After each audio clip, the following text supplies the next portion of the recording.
ప్రియులారా, ఎలా ఉన్నారు మీరంతా? కుటుంబంలో భార్య, పిల్లలు, మీ కుటుంబం అంతా కూడా సంతోషంగా ఉన్నారా? కుటుంబ ప్రార్థన చేసుకుంటూ ఉన్నారా?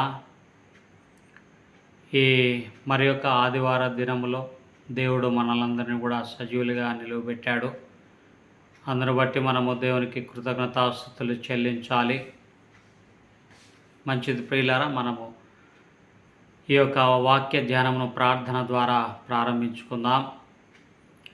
మమ్మల్ని మిక్కిలిగా ప్రేమించిన పరలోకపు తండ్రి, ఈ పునరుద్ధాన దినమందు ఆయన నీ యొక్క పరిశుద్ధ దినమందు మేమందరము కూడా ప్రభువా మిమ్మల్ని నాయన ఆరాధించుటకు, నిన్ను స్తుతించుటకు అయ్యా మమ్మలను సజీవులుగా నిలబెట్టినందుకై స్తుతులు చెల్లించుకుంటూ ఉన్నాం.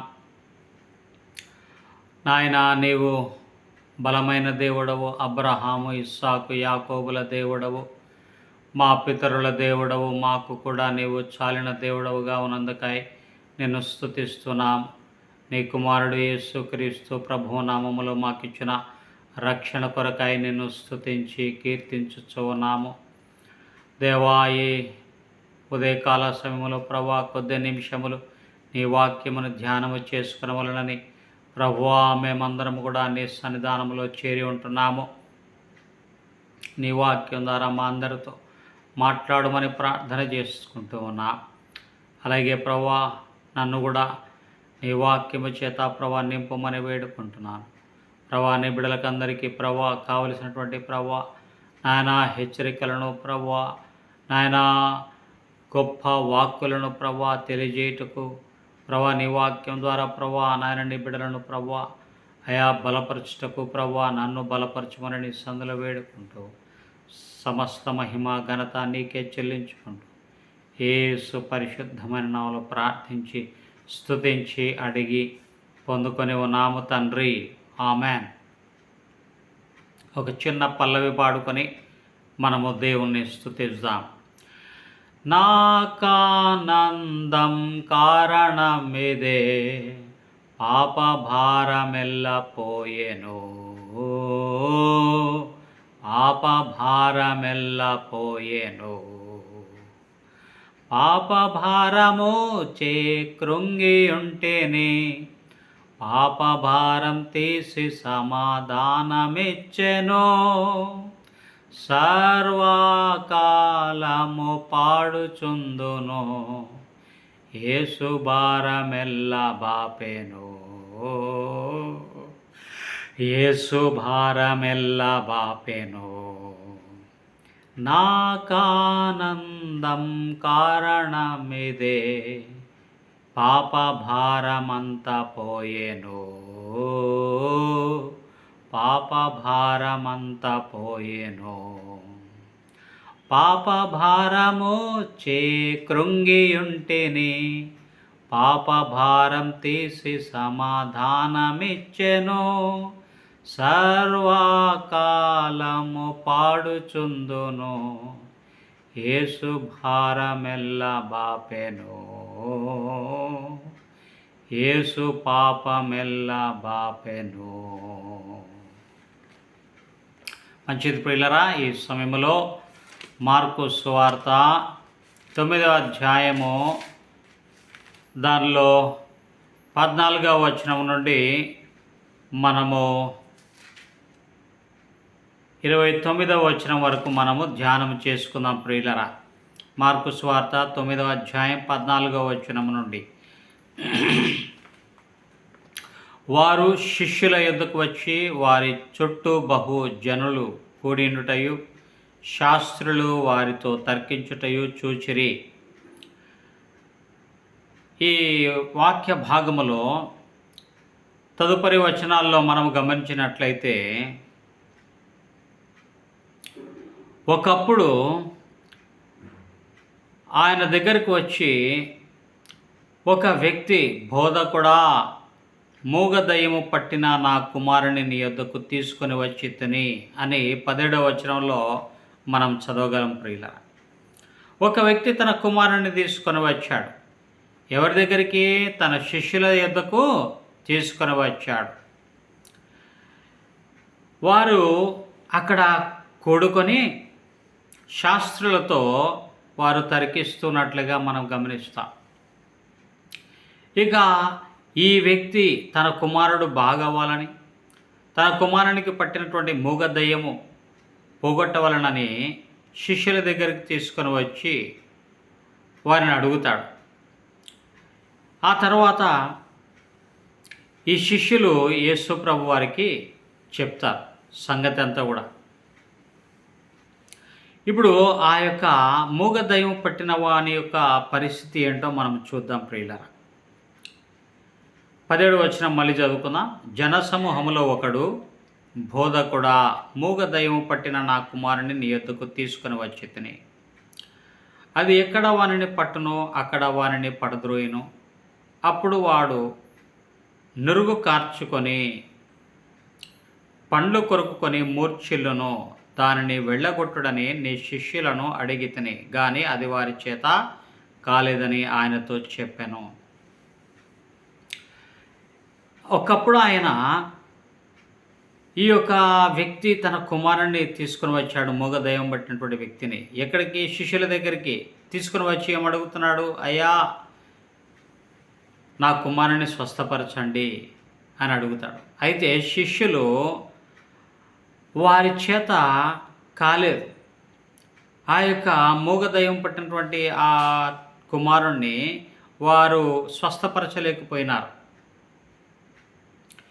ఆ మూగ దయ్యం పట్టినటువంటి తండ్రి దేవుని దగ్గరికి వచ్చి, ప్రభు దగ్గరికి వచ్చి చెప్తూ ఉన్నాడు, అయ్యా ఇదిగో నా పరిస్థితి ఇది, నా కుమారుని పరిస్థితి ఇది. నా కుమారుడు మూగ దయ్యం బట్టి ఎంతో బాధపడుతున్నాడు. నీ శిష్యుల దగ్గరకు తీసుకొని వచ్చాను, వారేమైనా స్వస్థపరుస్తారేమో అని. అయితే వారి వల్ల కాలేకపోయింది అని యేసు ప్రభుతో చెప్పినప్పుడు యేసు ప్రభు వారు ఏమంటారంటే 19వ వచనంలో, అందుకు ఆయన, విశ్వాసము లేని తరము వారలారా, నేను ఎంతకాలము మీతో నుందును, ఎంతవరకు మిమ్మను సహించును, వానిని నా యొద్దకు తీసుకుని రండని వారితో చెప్పగా. చూడండి ప్రియులరా, ఆనాడు శిష్యులు పరిస్థితి ఎలాగుంది? వారు విశ్వాసము లేని తరముగా దేవుడు మాట్లాడుతున్నాడు. అలాగే ఈ కాలంలో కూడా విశ్వాసులము అని చెప్పుకుంటున్నటువంటి వారు కూడా వారిలో విశ్వాసము లేదు ప్రియుల. విశ్వాసము లేని తరములో మనము ఉంటున్నాం ప్రియుల. మన జీవితంలో విశ్వాసం అనేది చాలా చాలా ప్రాముఖ్యమైనటువంటి అంశం ప్రియుల.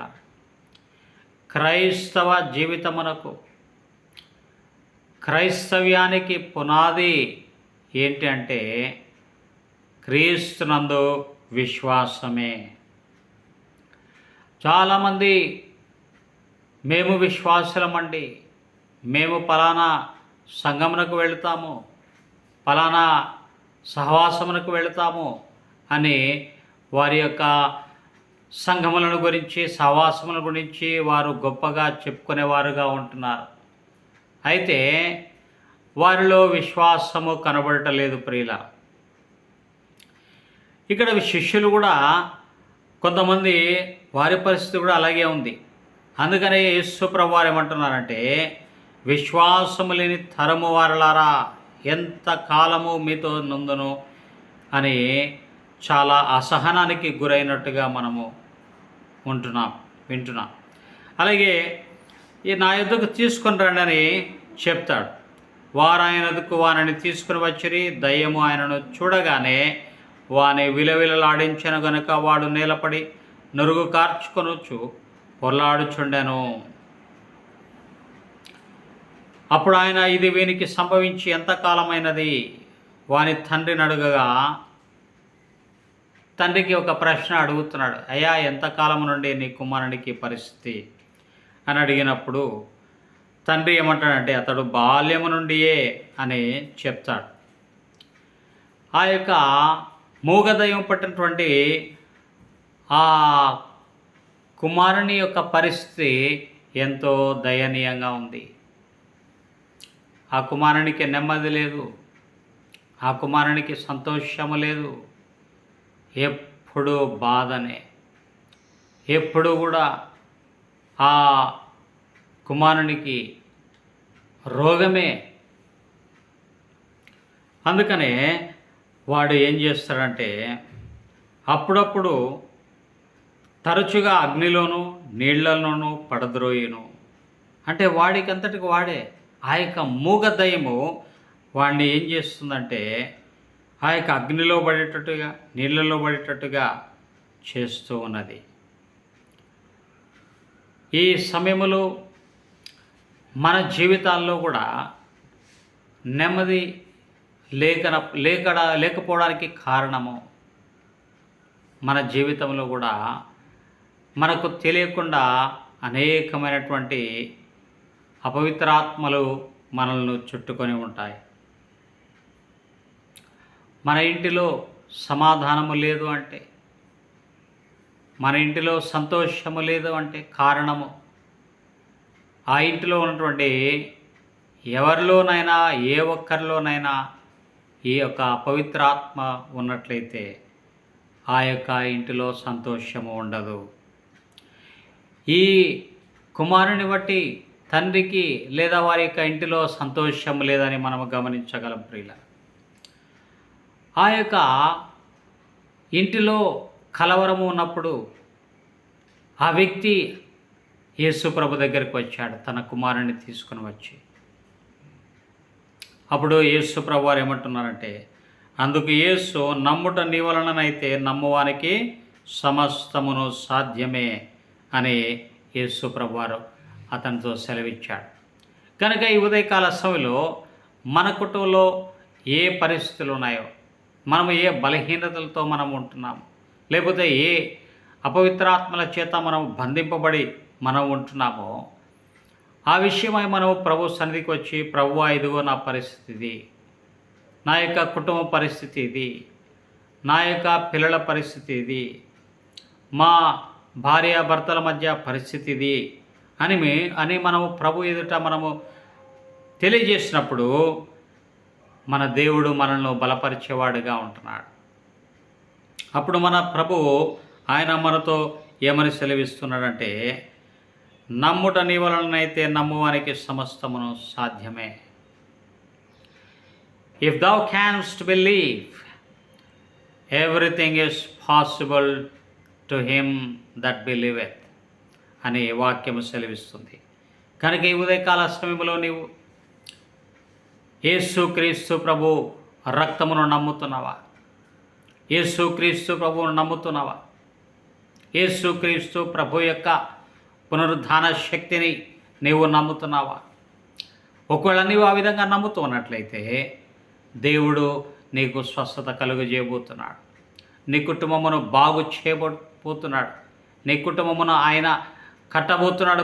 ప్రియులారా, ఈ ఉదయకాల సమయంలో ఆయన నిన్ను ఆత్మీయముగా, శారీరకముగా, మానసికముగా ఆయన నిన్ను స్వస్థపరచబోతున్నాడు.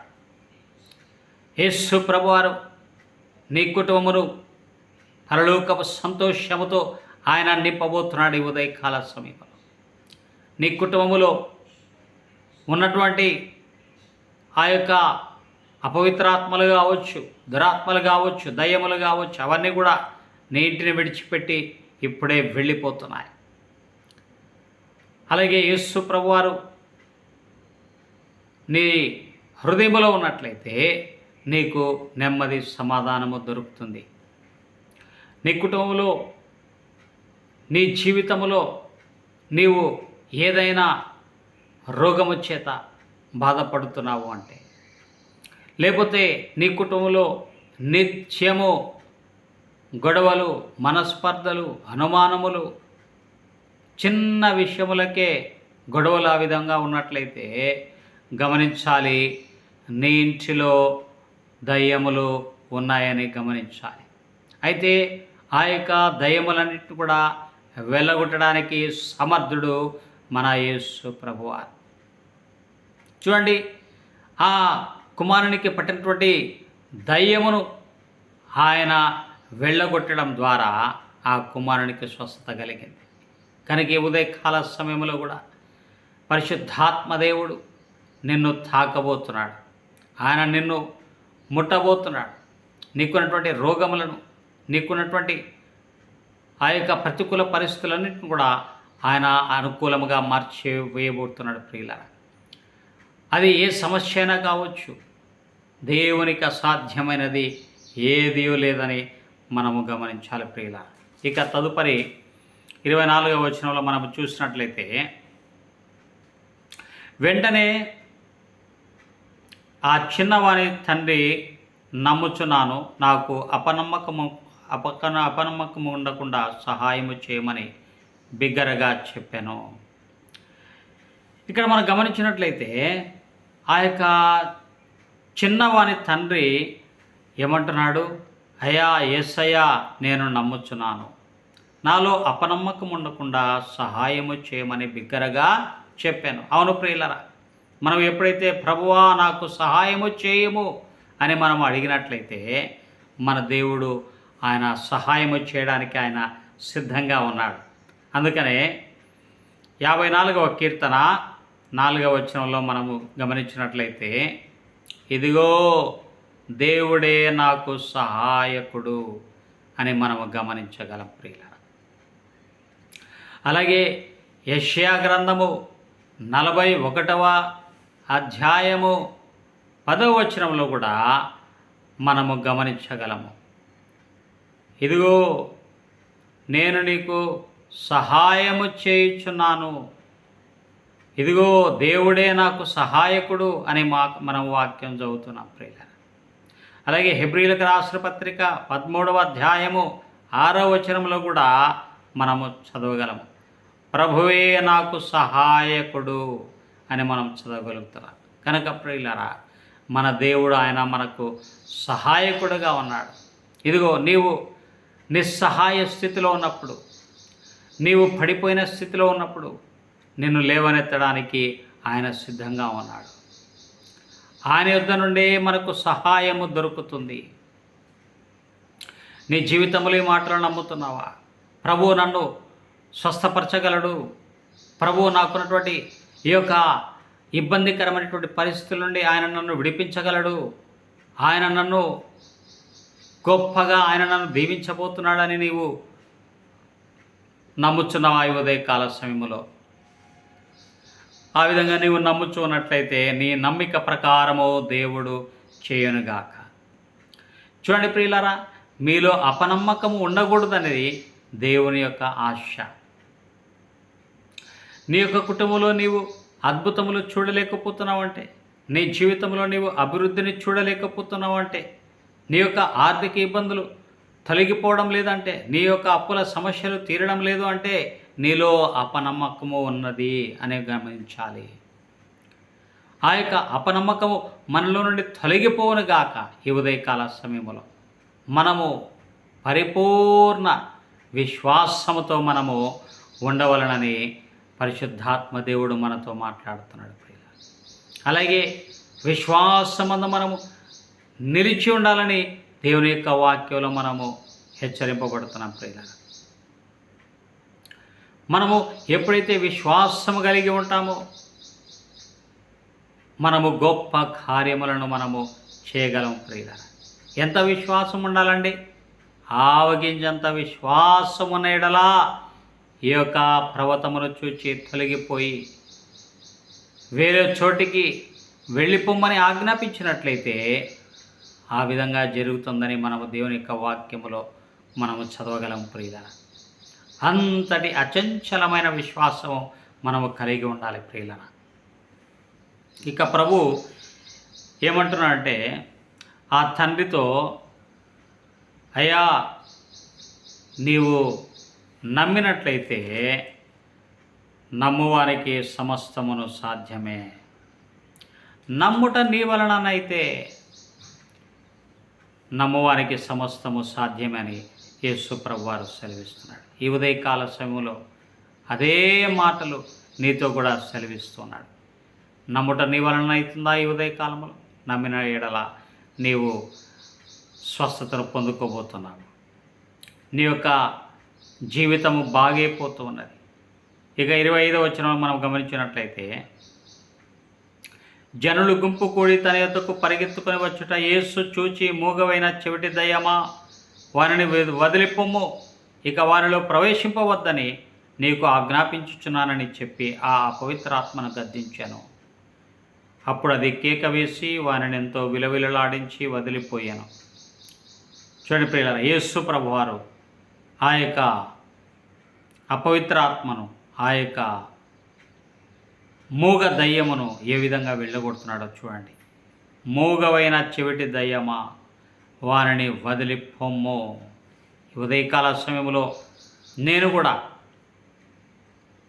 యేసు క్రీస్తు వారి అధికారము కలిగిన నామములో నీ కుటుంబమును పట్టి పీడిస్తున్నటువంటి ఆ యొక్క అపవిత్రాత్మలను, దయ్యములను, దురాత్మలన్నింటినీ కూడా వదిలిపొమ్మని ఆజ్ఞాపిస్తా ఉన్నాను.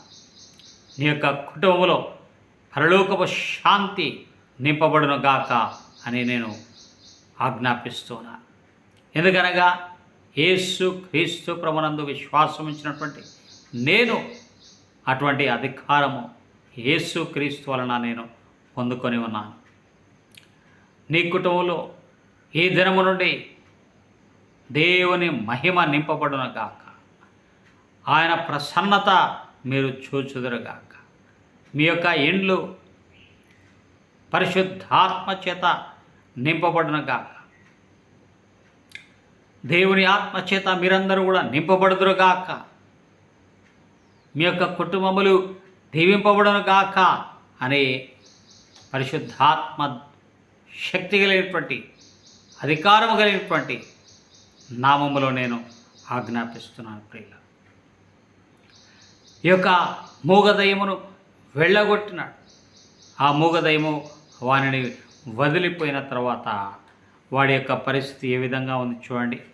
అప్పుడు అది కేక వేసి వానిని ఎంతో విలువలాడించి వదిలిపోయాను. అంతటా వాడు చచ్చిన వాని వలె ఉండెను గనక అనేకులు వాడు చనిపోయినని. ఇక అందరూ ఏమనుకుంటున్నారంటే, ఆ పిల్లవాడు కింద పడిపోయినాడు. కింద పడిపోయి వాడు ఎలాగున్నాడంటే చచ్చిన వాని వలె ఉన్నాడు.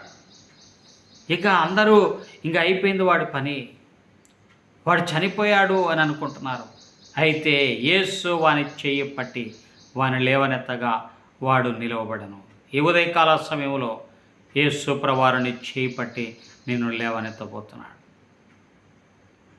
ఆయన నీ పాదములను ఆయన బండ మీద నిలబెట్టబోతున్నాడు. నీ అడుగులను ఆయన స్థిరపరచబోతున్నాడు. ప్రియుల, ఆయన నిన్ను తన యొక్క కుడి హస్తము చేత ఆయన లేవనెత్తబోతున్నాడు.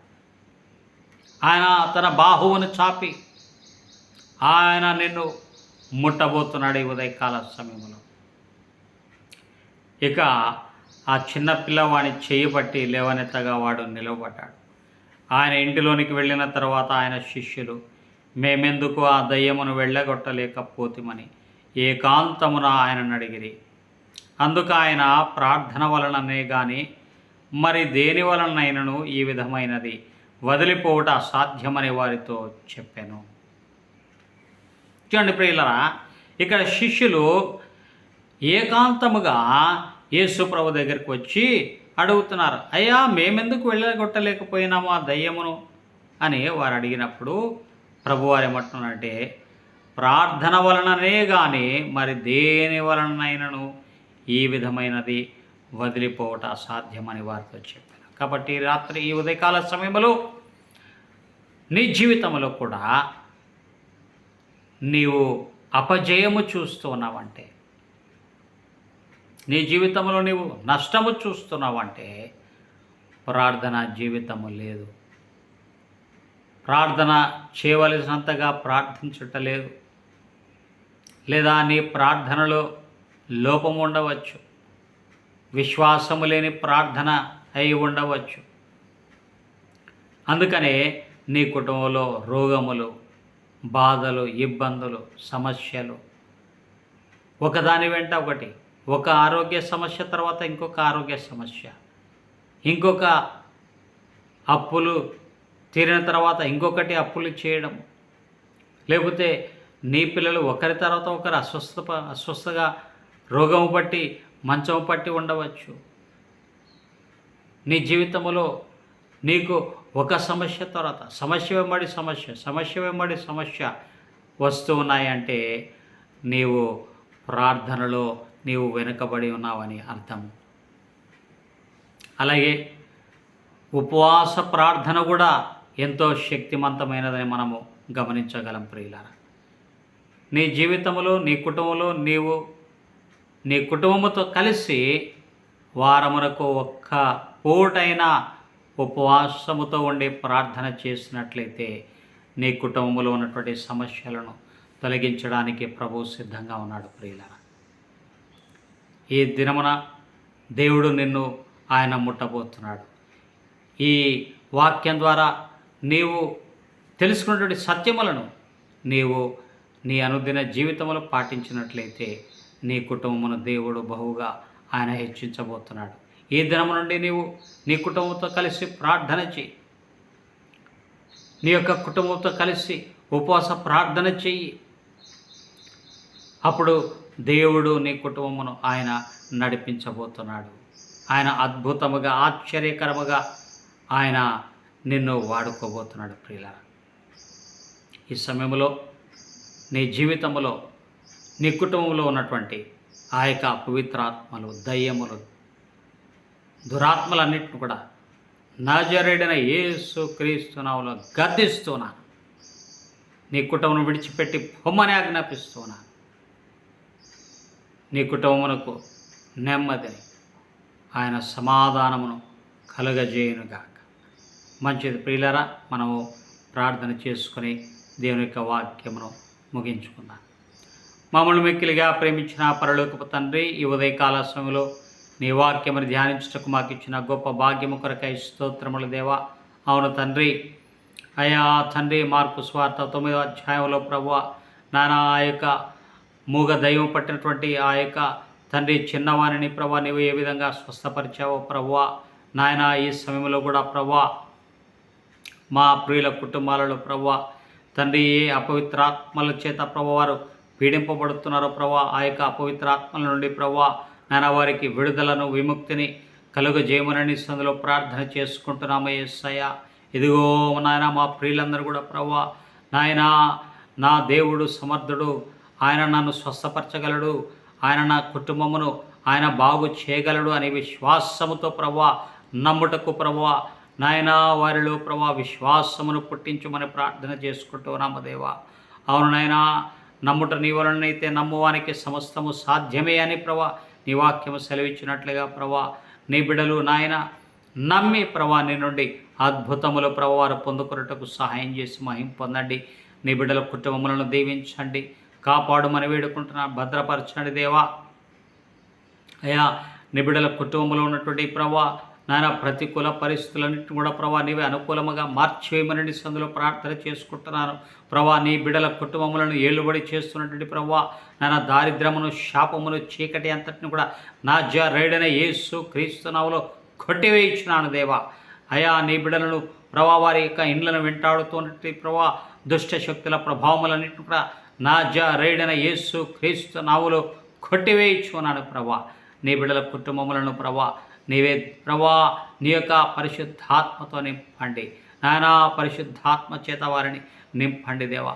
వారిని ప్రభా శక్తిమంతులుగా చేయమని చదువులు ప్రార్థన చేసుకుంటున్నారు ప్రభా నాయనా. నీ బిడ్డలందరికీ కూడా ప్రభా స్వస్థతను, విడుదలను ప్రభా ప్రకటిస్తున్నాను.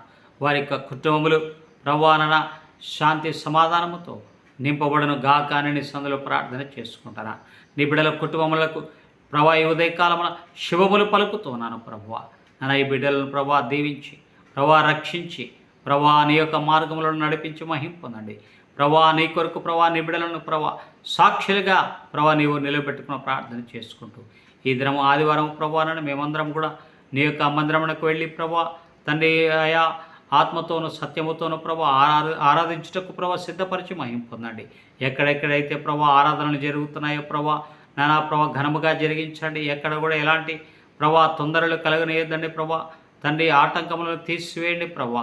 తండ్రి నాయన ప్రభా అయా నీ యొక్క ఆరాధనలకు ప్రభా నాయన ఆటంకములు కలిగిస్తున్నటువంటి ప్రభా అంధకార క్రియలను ప్రభా నాయన దుష్ట క్రియలను కూడా నా జడని యేసు క్రీస్తునాలు లయపరచుచు బంధించుచు నాయన ప్రభా నీ బిడ్డలందరూ కూడా సంతోషముగా నాయన స్వేచ్ఛగా ప్రభువా నాయన తండ్రి వారు నిన్ను ఆరాధించుకునే భాగ్యమును ధైర్యముగా ప్రభా నాయన నిన్ను గురించి ప్రభా ఆరాధించుకునే భాగ్యమును ప్రసాదించి మహిమ పొందని ప్రార్థన చేసుకుంటూ అయా నన్ను నేను తగ్గించుకుంటూ నీ నామమును హెచ్చిస్తూ అతి త్వరలో రానటువంటి యేసుక్రీస్తు వారి ఉన్నతమైన నామములో ప్రార్థించి స్తుతించి అడిగి పొందుకొని ఉన్నాము తండ్రి.